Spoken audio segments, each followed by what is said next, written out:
Welcome to Philippine Canadian Inquirer's Daily News Roundup. Here are stories making headlines today. Ex-President Aquino officials face plunder raps over Dengvaxia mess.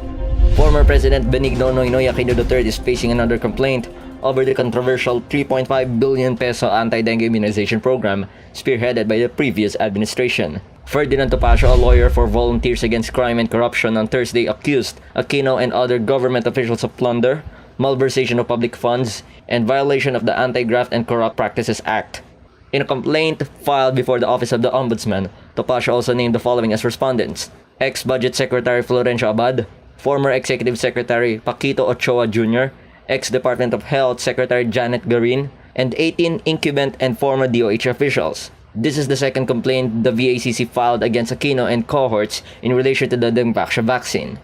The organization in February had accused Aquino, Abad, Garin, former and present DOH officials, and executives from pharmaceutical giants Sanofi Pasteur and Zulig of malversation of public funds, causing undue injuries, and violations of the procurement law at the Department of Justice.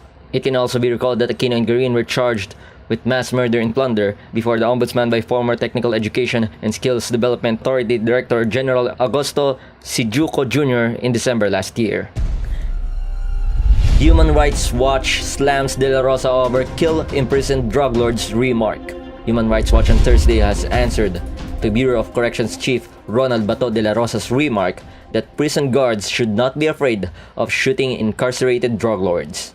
During a flag-raising ceremony at the New Bilibid prison compound on Monday, Dela Rosa told prison guards that they can kill drug lords as much as drug lords are capable of killing them.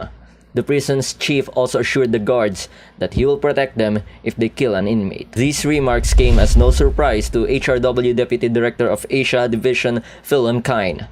He said, quote, "Dela Rosa's comments suggest he will apply the same disregard for rule of law and accountability that defined his tenure as Police Director General in his new role as head of the Bureau of Corrections," unquote.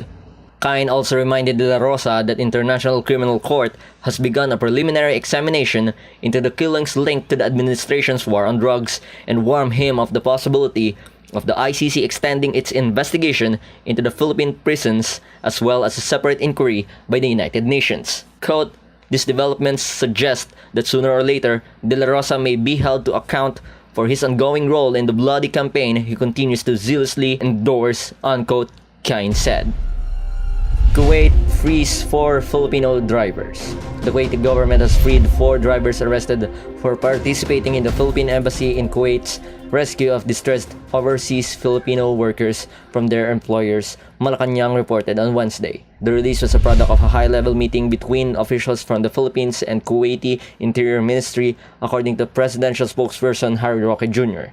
The team of Filipino officials was headed by Labor Secretary Silvestre Bello III, and included Roque, former Labor Secretary Marianato Roque, Labor Attaché Justico de la Fuente, and Deputy Chief of Mission in Kuwait, Maud Nordin Lamandot.